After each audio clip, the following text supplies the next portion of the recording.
"I'm freezing. Can I get in, please? I beg you," said Apache woman to the cowboy. Can you guess what's about to happen? Leave your prediction in the comments. Like the video to motivate me to make the next videos. The wind came down from the north like it had a grudge. It didn't howl, it hissed, low and mean, curling around the corners of the cabin like it wanted in. Snow pressed hard against the windows, whispering in drifts along the sill, creeping under the doorframe where the seal had long since loosened. Out beyond the pines, the Bitter Pass Range stood in silence, jagged and pale under a sky bruised by dawn. The world wasn't awake yet, but something in it was watching. Inside the cabin, Elias Boone moved slow, deliberate. He sat at a rough-hewn table just off-center from the stove, sleeves rolled to his elbows, hands steady on a whetstone. The knife in his palm was already sharp enough to gut a trout clean through. But that wasn't the point. He wasn't sharpening. He was remembering how. The fire crackled behind him, spitting out soft orange light across the cabin floor. It caught on the edge of a wooden cross nailed to the wall above the door. Faded, forgotten, but still there. Like most things in this place, it had survived more winters than it wanted to. Elias looked like a man built from dry earth and hard labor. Mid-40s, though life made him wear older. One leg stiff from a bullet that never healed right. Face carved like the land he lived on, weather-beaten, half-shadowed by a week's growth of beard. He didn't talk much, didn't pray much either, not since the fever took his girls, wife and daughter, 5 winters back. He hadn't left Hollow Ridge since. 30 acres of dead trees and colder nights. A patch of traps along the south line, a lean-to for the horse he barely rode, and this cabin, just big enough for one man who didn't plan on needing anyone else. Outside, a hawk cried once across the canyon, then was gone. Elias didn't look up. He just kept working the blade, slow and clean. There was a kind of peace in the repetition, not comfort, just quiet. And for a man like him, quiet was the closest thing left to prayer. The knock came soft, 3 taps, no rhythm, no weight, just enough to cut through the wind. Then silence. Elias froze, the whetstone hovering mid-air. For a breath, the only sound was the fire and the dull thrum in his ears. No one came this far up the ridge, not by accident, not in winter. He stood slowly, joints stiff, every movement measured. Boot soles heavy on the pine floor. His hand brushed the barrel of the shotgun resting beside the doorframe. He didn't grab it, not yet. He didn't move like a man afraid. He moved like a man who'd lived through worse and didn't want to again. The latch groaned as he unhooked the top bolt. He opened the door 3 inches. Cold slammed into him, sharp and immediate. The wind clawed at his coat, and snow flew sideways like it had teeth. And there she was. She stood with one foot bare in the snow, the other wrapped in a soaked-through moccasin. Her deer-hide dress was torn across the hip, exposing dark skin purpling from the cold. Her lips were cracked, shoulders raw from windburn. Long black hair clung to her face, tangled and wet. She looked like she'd walked through fire and fallen straight into ice. But it was her eyes that held him. Not wide with panic, not glazed like prey, just hollow, empty in a way that wasn't weakness, but exhaustion, like she'd run past fear days ago and had nothing left but the shape of herself. "I'm cold," she said, voice barely audible over the wind. "Please." She didn't beg, didn't cry, didn't move toward him. She just stood there, trembling, jaw clenched tight, like she wouldn't give the storm the satisfaction of breaking her. Elias didn't speak, Didn't ask who she was or what kind of trouble followed her. He just opened the door wider and stepped back. Firelight spilled out onto the porch, glowing against the snow like a breath of warmth in a frozen world.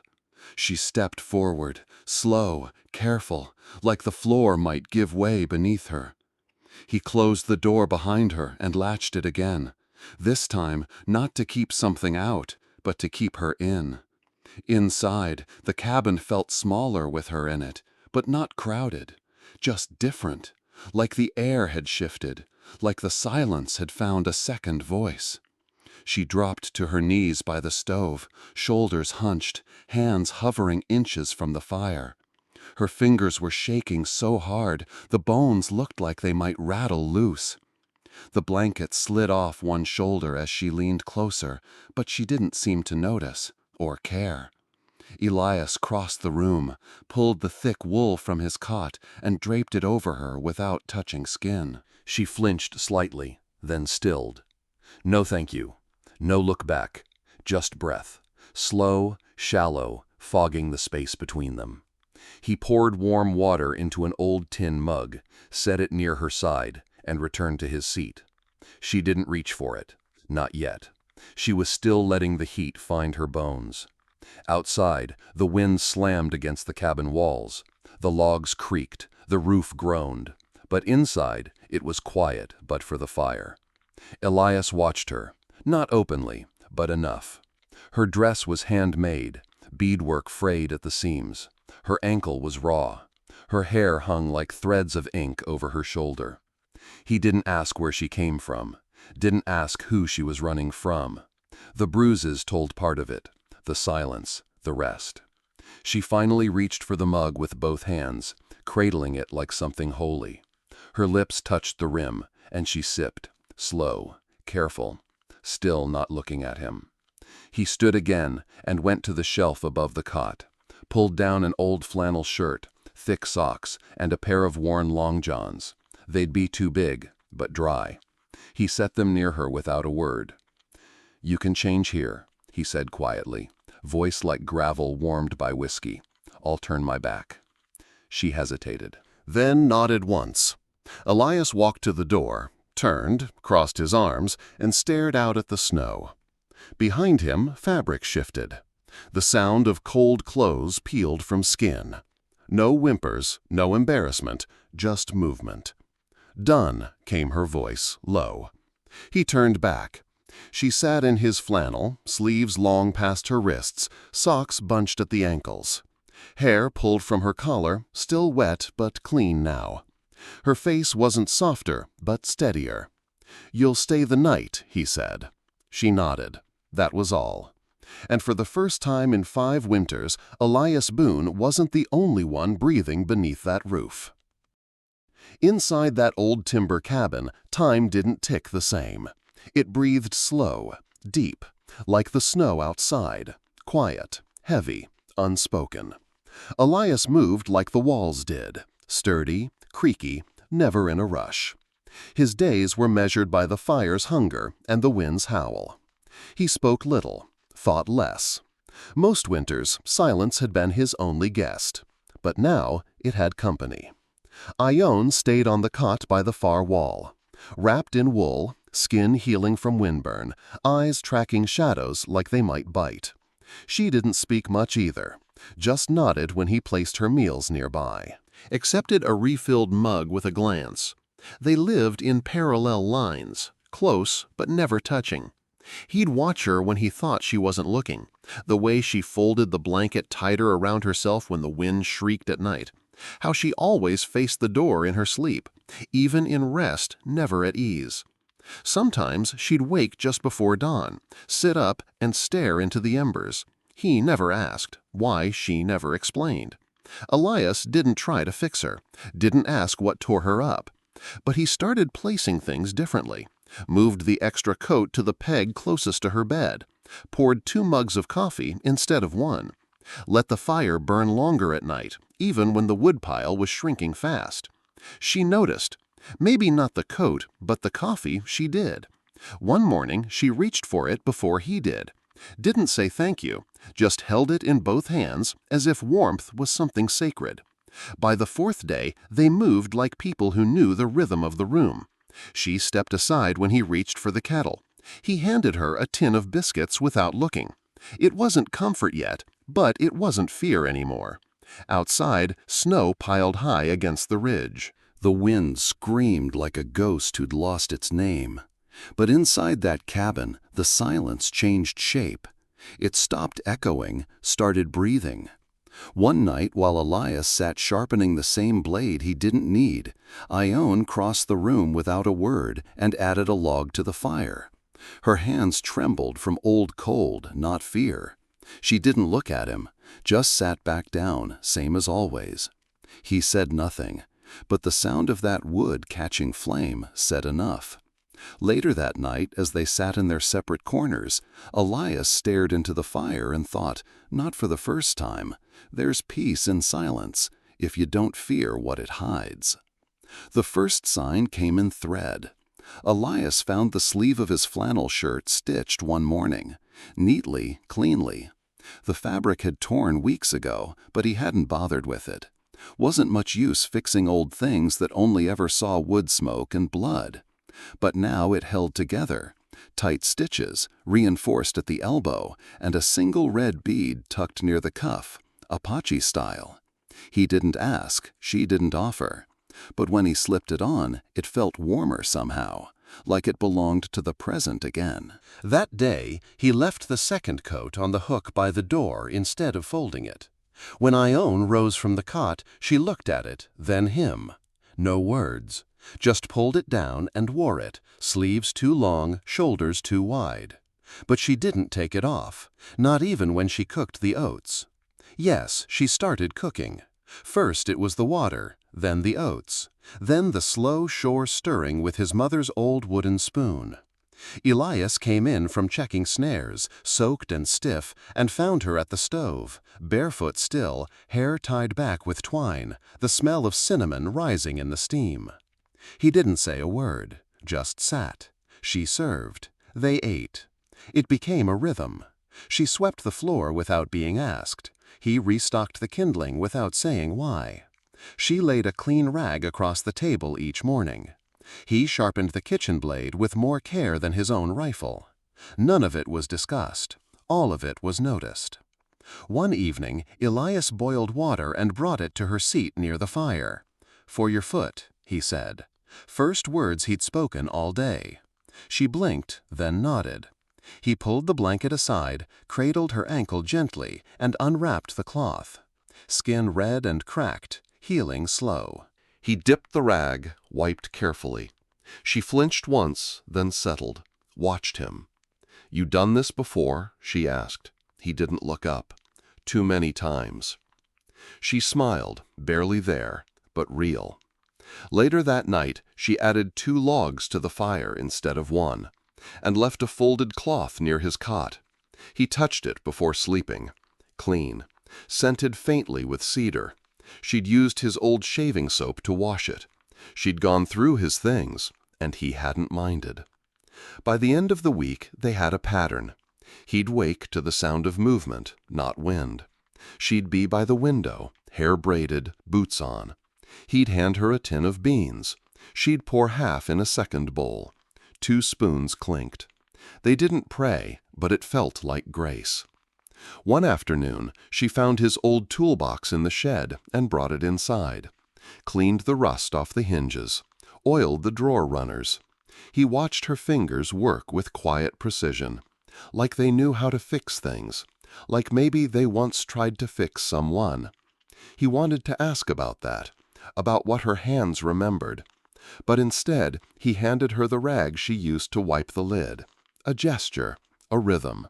Not love, not yet, but something close. The scream came just after midnight. Short, cut off, like someone had bitten through it before it reached the throat. Elias sat up, heart still slow from sleep, hand already resting near the rifle. But there was no danger. Just Ione, curled in on herself on the cot across the room, breath ragged, shoulders hunched, her face buried in the crook of her arm. He didn't move right away, just watched, waited. She didn't cry again, didn't say anything, just lay there, trembling like a tree in wind she couldn't escape. Minutes passed. Then he got up, quietly, took the old kettle, poured warm water into a tin cup, and placed it near the edge of her cot, close enough to see, not close enough to crowd. She didn't look at him, but when he returned to his bedroll, she reached out and pulled it close. The next morning, they didn't talk about it, didn't need to. The cabin held its silence like a chapel holds incense, thick, hanging in the beams, holy in its own way. But that day, something shifted. When Elias came in from hauling firewood, she was sitting by the fire, sharpening one of his old blades. Not well, clumsy, too slow, too soft a pressure, but trying. He watched her for a while, then walked over, knelt beside her, and took the blade gently from her hands. "Like this," he said. Their fingers brushed. Her hand didn't flinch. That night, as the fire popped and sighed behind them, Ione spoke again. "You ever lose someone?" she asked, eyes locked on the flames. Elias didn't answer right away. He stared into the coals like they might answer for him. Then, "My girls, wife, daughter, same winter." She nodded, just once. There were no follow-up questions, no pity, no need. The silence after wasn't heavy anymore. It was full. Later, she reached into the folds of her dress and pulled out a small object, something wrapped in buckskin and twine. She placed it on the mantel above the fire. Didn't explain, didn't name it. Elias didn't ask, but he saw the way her fingers lingered on the edge of the cloth, the way her eyes softened when the firelight touched it. Whatever it was, it mattered. Whatever it was, she had carried it through snow and blood and silence. That night, when she turned in, Elias waited till she fell asleep. Then he stood, walked to the mantel, and adjusted the bundle slightly so it wouldn't fall. It was a small thing. But she saw it the next morning. And when she poured his coffee, her hand lingered just a breath longer on the tin before sliding it toward him. These were their stories now, told not in pages or paragraphs, but in gestures, in breath, in the way a man looks at a bundle and chooses to protect it without knowing why. The first stars rose early that night, sharp and cold against a sky clear as glass. The storm had broken the night before, leaving everything scrubbed clean and brittle. Wind was gone. The ridge stood still. Even the pines seemed to hold their breath. Elias stood outside the cabin, one boot propped on the porch rail, chewing slowly on a sliver of jerky. In his hand, a tin cup of weak coffee cooled fast in the mountain air. Behind him, the door creaked. Ione stepped out, coat drawn tight, her hair braided, eyes lifted to the sky. "They're brighter up here," she said softly, more to herself than to him. He didn't answer, just nodded, sipping from the cup, watching her from the corner of his eye. She leaned against the post beside him, arms folded. After a while, she raised a hand and pointed. "That one there, the 3 in a row. We call it Coyote's Belt." Elias glanced up. "Looks like Orion to me." She smiled. "My grandfather used to say stars are holes poked in heaven's floor, so the ones we lost could peek through." He was quiet a moment. Then I reckon mine are watching too." She turned to look at him then, not sharp, not surprised, just knowing. They stood that way for a long while, quiet, the sky above them vast and humming with cold light. Inside, the fire burned low. Elias stepped in first, poking the logs gently, adding a fresh split of pine. As flames licked up the soot-blackened stone, Ione knelt by the hearth. Her hands rested in her lap. Her eyes followed the flicker. Elias went to the shelf above his bedroll, dug through an old box, pulled something wrapped in oilcloth, small, smooth. He crossed the floor, stopped by the fire, and crouched beside her. "This," he said, unwrapping the cloth, "used to hang over my daughter's bed." In his palm, a wooden cross, worn at the edges, hand-carved, rough but strong. Tiny notches along the grain. A leather cord through the top, frayed and darkened by time. Ione looked at it, didn't reach for it, just stared. "Why'd you keep it?" He shrugged. "Didn't know how not to." He held it out to her, not forcing, not expecting. She took it with both hands, gently, as if it might still hum with a child's breath. She didn't wear it, just held it in her lap, staring. For a moment neither spoke. Then she said, "I don't know if I believe in anything anymore." Elias poked the fire. "Me neither, but I believe in keeping warm, in staying." She nodded slowly, clutched the cross tighter. That night, when she went to sleep, she placed the cross beneath her pillow. No prayers, just presence. And Elias, he watched the fire a little longer than usual, the flicker in his eyes not just from flame. It started with ash. Elias was checking traps down near the gulch, the low sun cutting through the trees in long, tired stripes. Snow crunched underfoot, and his breath came out in white bursts. The first 2 snares were empty. The third held a rabbit, barely alive, shaking. He whispered thanks to the cold sky, put it out quick, and reset the line. That's when he saw it, just off the trail. Ash, dark and fresh. A circle, scorched into the snow like a whisper left behind. Someone had camped there. He crouched low, gloved fingers running through the edges, still warm beneath the crust, less than 12 hours old. Then he saw the prints, hoof marks, deep. 1 set, maybe 2, heading north, toward the ridge. Not his, not old. Elias straightened slowly, the wind tugging at his coat like it wanted to speak but didn't have words.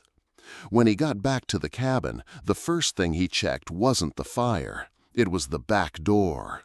A symbol carved into the wood, shallow, crude. A looped spiral with a mark through the center, burned in, not cut. His stomach dropped. He knew that sign. Traitors, or worse. He stepped inside, found Ione by the fire, mending one of his old socks. Her hair was down. Her eyes looked softer. That vanished the moment she saw his face. What happened? He held up the ash-streaked glove. She froze. "They camped close," he said, "left a sign on the door." Her hands dropped to her lap. Eyes went distant. "I told you," she whispered. "They sold me, south of the border, then north again, near Tombstone. I ran, killed a man to get free." Elias didn't flinch, just nodded, slow. "You think they're coming for you?" "They don't forget," she said. "They don't forgive." He moved to the shelf, pulled down his Winchester, checked the chamber, full. Then he walked to the corner, where the extra rifle leaned near the coat rack. Held it out to her. "You ever fired one?" She looked at the weapon like it was a snake. "I've held worse." He didn't ask what that meant. Just said, "You'll need to again." That night they didn't sleep much. Every creak of the wood made Elias's hand twitch near his belt. Ione sat with the rifle across her lap, eyes on the windows. The fire was kept low, but not out. They weren't running, not this time. At one point she said, "They won't take me again." His reply came without hesitation, "Damn right they won't." And in the flicker of that firelight, for the first time, she looked less like prey, and more like someone who'd burned the forest down before letting herself be caged. The morning after the symbol appeared, Elias moved without speaking. He rose before dawn as usual, but didn't head for the traps or the woodpile. Instead, he opened the chest at the foot of his bed, the one he hadn't touched in years. It still smelled like cedar and thyme. Folded flannels, his late wife's prayer book, and a child's faded shawl. He made room. Then he turned to the second cot and gathered Ione's blanket, her beaded pouch, the comb she never used. He laid them inside the chest, his chest, carefully, like placing offerings at an altar. He said nothing. But when Ione woke and found her things there, her hand hovered over the lid for a long time. She didn't speak either. Later, when the wind kicked up and the smoke from the fire turned blue, Elias hung a second coat on the cabin door. Not just placed it, hung it next to his, same hook, same height. She watched from the table, eyes unreadable. They ate in silence that night, beans and cornbread, nothing fancy. But the meal felt full, like a communion. Afterward, Elias limped toward his bedroll, slower than usual. The old wound from the war, or from something deeper, was acting up in the cold. He didn't groan, didn't wince loud, just sat, stiff-backed, shoulders tight. Ione stood, walked to the back room, and came out with the quilt he rarely used, the one stitched with broken stars and fading thread. She draped it over his bedroll, didn't say a word, didn't wait for thanks. But Elias looked up, met her eyes. "Why?" he asked. She shrugged. "You don't leave what you mean to keep warm." That night, the wind howled like a creature lost between worlds. But the cabin held its quiet until Ione broke it. She sat near the fire, cross-legged, holding the carved wooden cross in her lap. Her fingers traced the grooves absently. Then she looked at him, clear-eyed, steady. "You want me here?" she asked, voice low but not afraid. Elias didn't blink. "Ain't been warm in 5 winters till you came." She didn't smile, didn't need to. Instead, she stood, walked over, and placed the cross on the shelf above his bedroll, left it there. And when she returned to her cot, she didn't pull the curtain shut like she usually did. That was all. No vows, no promises. Just warmth shared. Just space made. Just two people who'd seen hell and decided not to leave each other behind. The letter came on a Tuesday, though up in Hollow Ridge days didn't mean much. Still, Elias remembered because it was the first time he saw Ione flinch since the night she arrived. He brought the letter in, tucked between sacks of salt and flour from the old supply run. No name, no return. A smudge of soot on the edge of the envelope and a scrap of twine tying it shut. She opened it with a knife. Inside, a sketch. Her face. Not recent, maybe from a year ago, maybe less, but drawn by someone who knew her cheekbones too well. Someone who'd looked too long, too hard. The lines were precise, cold, possessive. Elias watched her hands shake, but she didn't cry, didn't speak. Just folded the paper once, then again, then slid it into the fire. The flames took it slow, curling each edge like they weren't quite done looking at her. "Means they're close," she said finally. He nodded. "You still want to stay?" She looked at him, not with fear, with fire. "If they come, we end it here." That night the wind shifted, not in sound, but in smell. The air tasted like rust, like broken things coming back. Even the crows didn't call. Elias checked the rifles again, cleaned the barrels, showed Ione how to load faster, how to fire without blinking. She didn't ask for more, just listened, practiced, got faster. Later, while he stacked more wood near the fire, she took down his daughter's cross from the shelf, wrapped it in cloth, and tucked it into her coat. Not stealing, not hiding. "I'm not running anymore," she said. "I know." They slept back to back that night, not out of distrust, but to face different doors. At dawn, Ione tied her hair back tight, took the revolver, and stood by the window. Elias sat in his rocker, knife in hand, not sharpening, just holding.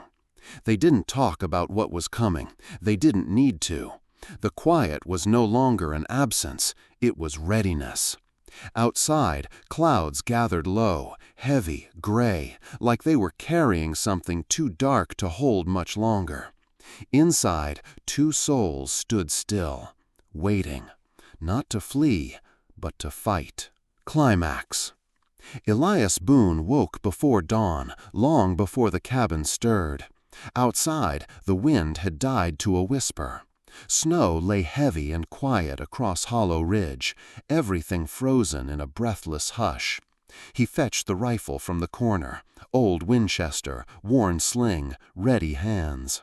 Then came the hoofbeats. From the ridge above, 3 horses thundered down the slope, kicking up powdery snow that floated like ghosts. Elias met them at the door, while Ione stood just behind. He opened it only a crack. 3 riders, faces hidden, trudging through the storm, called her name without asking. The first spat in the snow. Ione, we came for what's ours. The second kicked the doorframe as he passed.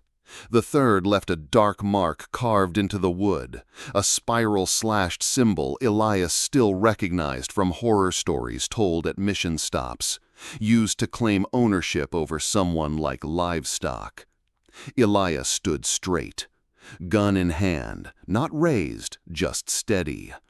Ione's breath puffed white behind him, and his stance whispered, "This is my ground." The lead rider laughed, cruel and low. "Odd for a man to keep something that's illegal to own," he jeered. "She's property. That makes it yours too, by right." Elias shifted, letting his fingers brush Ione's coat. "She's with me," he said, in a voice cold so even the fire inside trembled. "And that makes it my fight." There was no ultimatum, no plea, just the weight of that sentence hanging between them. The riders paused. One spat again. Then the first raised a hand as if to command them forward. Behind, the corner of the house groaned. Snow dislodged from the roof. The sound echoed like a warning, thick, relentless.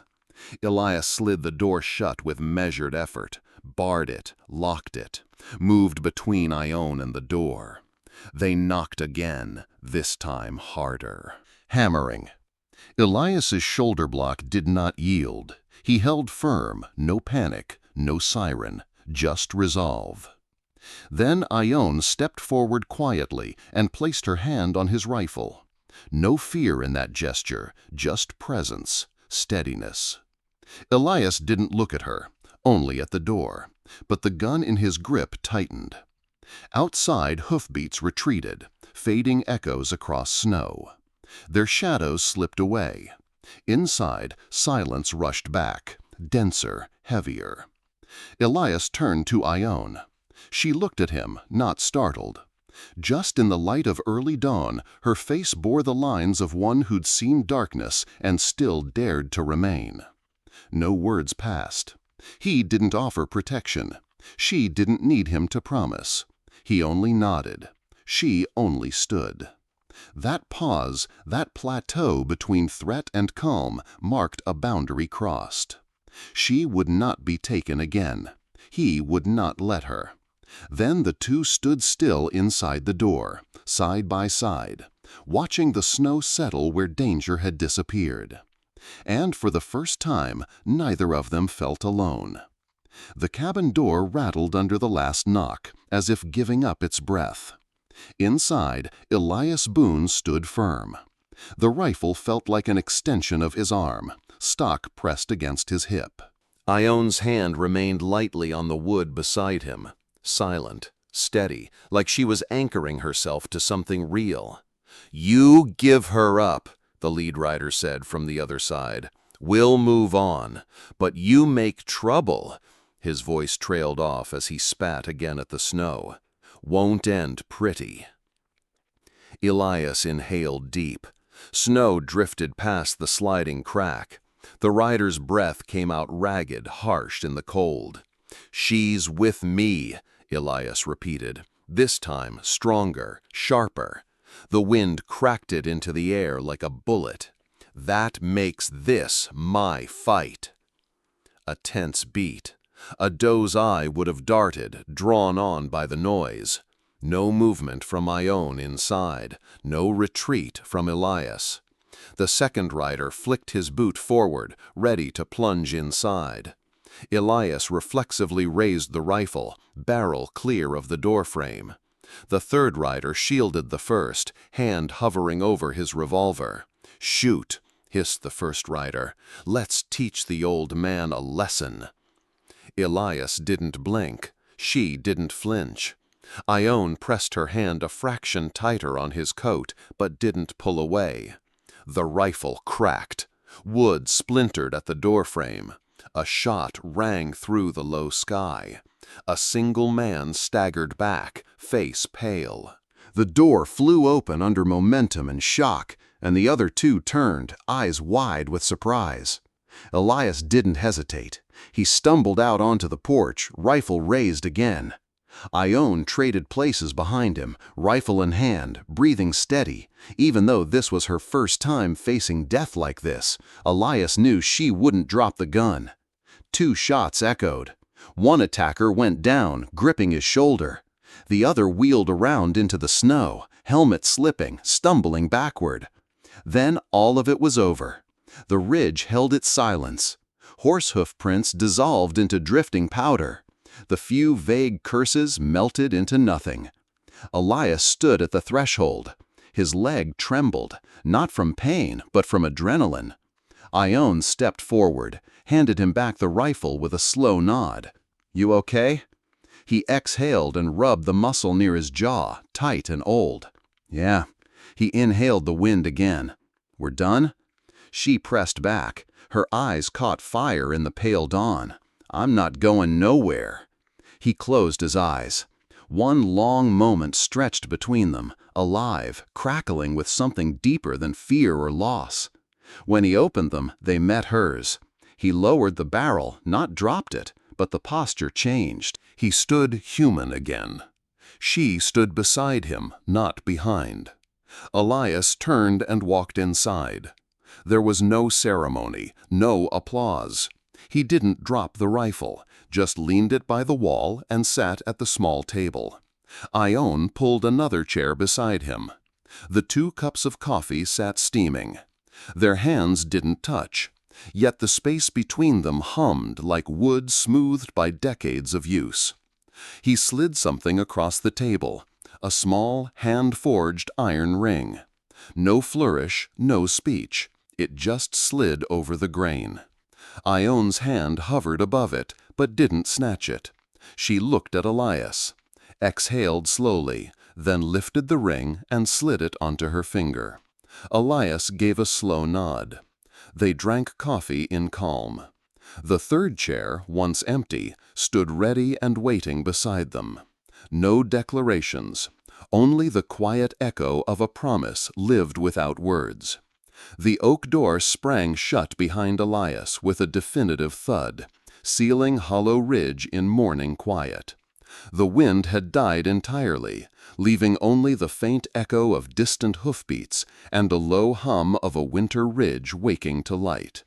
Elias leaned his rifle against the wall, still loaded, still ready, but no longer needed. He moved to the small wooden table, placed the weathered gun stock down, and sat with deliberate calm. Steam lifted from 2 mugs of coffee, a promise that warmth could stay. Ione paused at the doorway, boots crunching softly on the porch. With no applause, no announcement, she stepped inside and silently pulled a chair next to his. The crack of the chair legs on floorboards felt like a hymn in that silent space. Elias reached into his coat pocket and laid a small, rough ring on the table. A ring forged by hand from iron.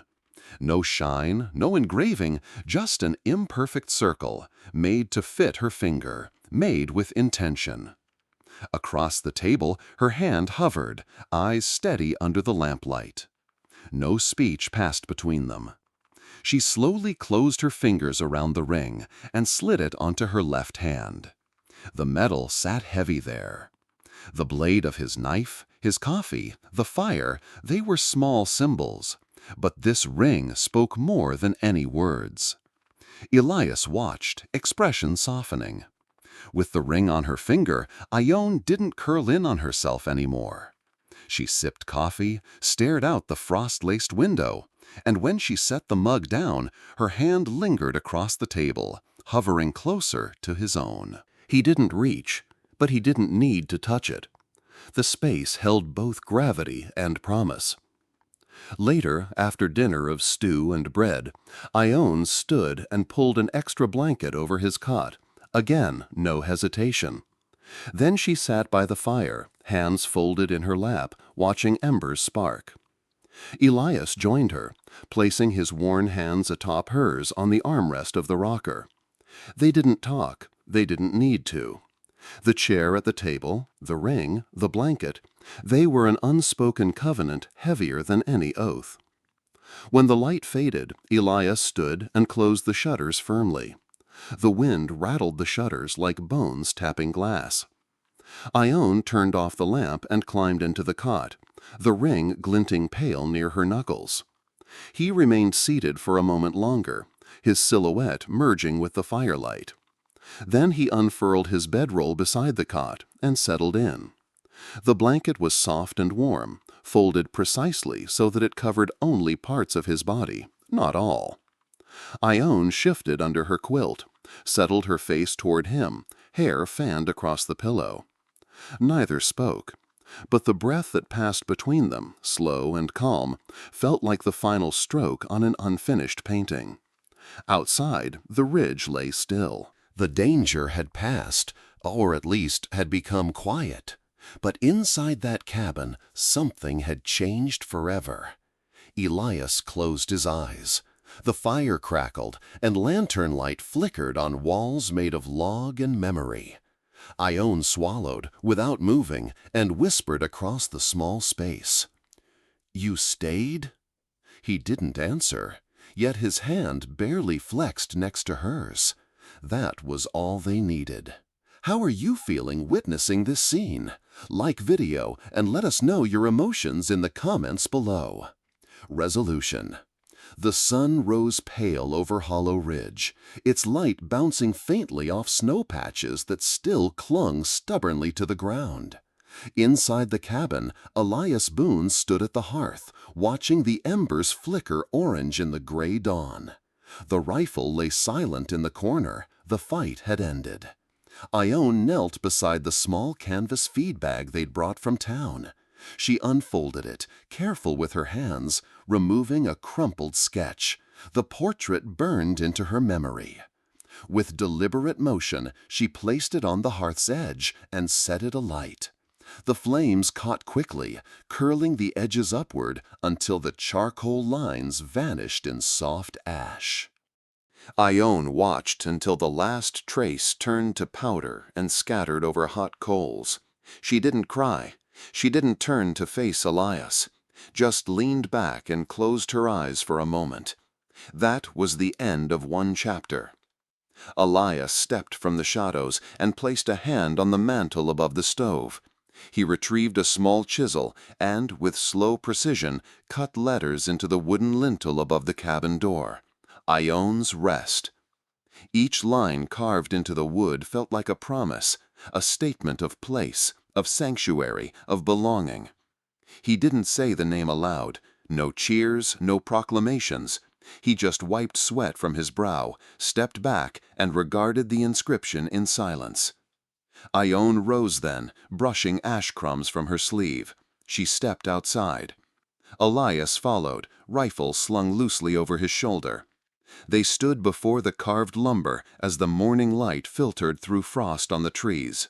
No one spoke, but the land itself seemed to exhale. When Ione wrapped her hand around his, it wasn't to ask permission or thank him. It was a simple gesture. I belong here now. Later that afternoon, Ione gathered their gear, shovels, sacks, tubs, from the porch and hauled them into the barn. Elias struck sparks on the flint. A fire rose to dry sacks and warm their fingers. They worked side by side, turning motion into routine. Sacking, stirring, stacking. Shells trailed off in the firelight that evening, but no words had to hold them. A chair whispered across floorboards to meet its partner at the table. A mug clicked softly when it was placed beside Elias's.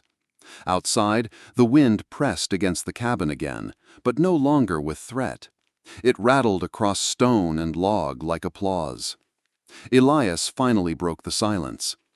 "Grateful you stayed." He didn't expect a response. But Ione rose from her seat, extended her hand, and placed it against the engraved letters above the door, Ione's Rest. Then she turned toward him, face calm. "You made this our home." And somewhere in that hush between them, their scars settled. By mid-spring, the ridge began to change. The snow retreated into shadows, revealing earth that had been hidden for too long. It was damp, stubborn, and full of old roots, but it softened under the right hands. Ione knelt in the patch behind the cabin, where the sun stayed longest. Her fingers dug neat lines into the soil, furrows for corn, beans, and squash. Beside her lay a small pouch of seeds, labeled in her grandfather's handwriting. Some had been smuggled years ago from the southern desert, where the soil was red and dry, and the nights sang in heat. Now they'd try to grow here, in this stubborn mountain land. Elias watched her from the porch, arms crossed. He didn't offer advice, just let her work. When she paused to wipe sweat from her brow, he handed her his old bandana, worn soft, still smelling faintly of cedar and smoke. "Fence line's shiftin'," he said after a moment. "I'll reinforce the eastern side." She didn't reply, but she smiled, and that was enough. Later that week, the two of them stood shoulder to shoulder, stretching wire across old posts. Elias handed her the pliers. Her grip was steadier now. "You sure you ain't built for this?" he asked with a half grin. Ione tugged the line tight. "Maybe this is what I was built for all along." Inside the cabin, small changes multiplied. 2 mugs now waited on the counter in the morning, coffee already poured before sunrise. A scarf hung beside the door next to his hat. Her beaded pouch shared the shelf with his pocket knife. There were no declarations. No, we live together now. Just the rhythm of life adjusting to each other, like hands learning the curves of a familiar tool. One evening, they sat outside by the split wood fence, watching the sun sink over Bitter Pass. Ione held a small notebook, sketching what she saw: clouds hanging heavy like torn wool, hawks soaring high above the ridge. Elias carved something from bone, small, delicate. He didn't show it to her yet, but the gesture was there, in the quiet way he sanded the edges smooth. Across the ridge, a coyote howled. Not close, but not far either. Ione didn't flinch. Instead, she whispered, "Sounds like he's lost." Elias nodded. Or maybe he just found somewhere he ain't been before. That night, they laid in silence, each facing the ceiling. Rain tapped gentle against the roof. The room smelled of pine and ash and the promise of growing things. Elias reached over and tucked the extra blanket around her shoulder. She didn't stir. But after a pause, her hand slipped under the blanket to find his. She didn't hold it tight, just touched his knuckle, enough to say, "Still here." Outside, the garden soaked in the rain. Inside, a life slowly bloomed. Not loud, not perfect, but rooted. The first real heat of summer came soft, not in waves, but in whispers, like the land exhaling after a long-held breath. Inside the cabin, morning light slid across the floorboards in golden strips. Dust danced in the sunbeams. The smell of fresh bread lingered in the air, warm and heavy. Ione stood by the window, hand resting low on her belly. She didn't say a word, didn't have to. Elias caught the motion, paused in mid-step. His gaze dropped, not startled, not afraid, just quiet. He walked over, slow like always, and stood beside her. His hand found hers where it rested, fingers brushing gently. Still, no words. Just the steady breath of two people who had outrun ghosts long enough to make room for something new. Outside, the fence held strong. The garden stretched toward the sun. A hawk circled high overhead, casting a long shadow that passed quickly, like the last of winter slipping away.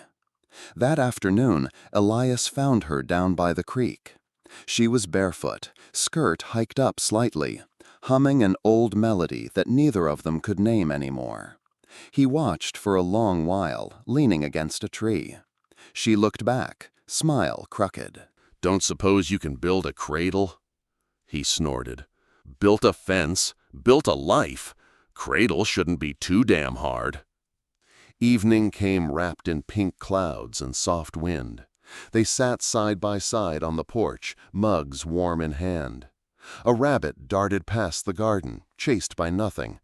They didn't talk about tomorrow. They didn't need to. It was already here. And when the night pulled over the land like a wool blanket, Elias leaned back in his chair, one hand resting gently over Ione's. The stars blinked on, slow, then all at once. In the hush of that moment, the voiceover, or maybe just the feeling, carried one final truth. In a land stitched with scars and sorrow, they made a place soft enough to call home. Not perfect, but chosen. If this story stirred something in you, if you've ever watched someone you love rebuild from silence, or carried a scar that shaped the way you hold another's hand, then maybe you know what it means to make peace in a broken place. If you like this video, comment number 1. If you don't, comment number 2. Please subscribe to the channel to watch more videos and give me more motivation to collect and share other stories.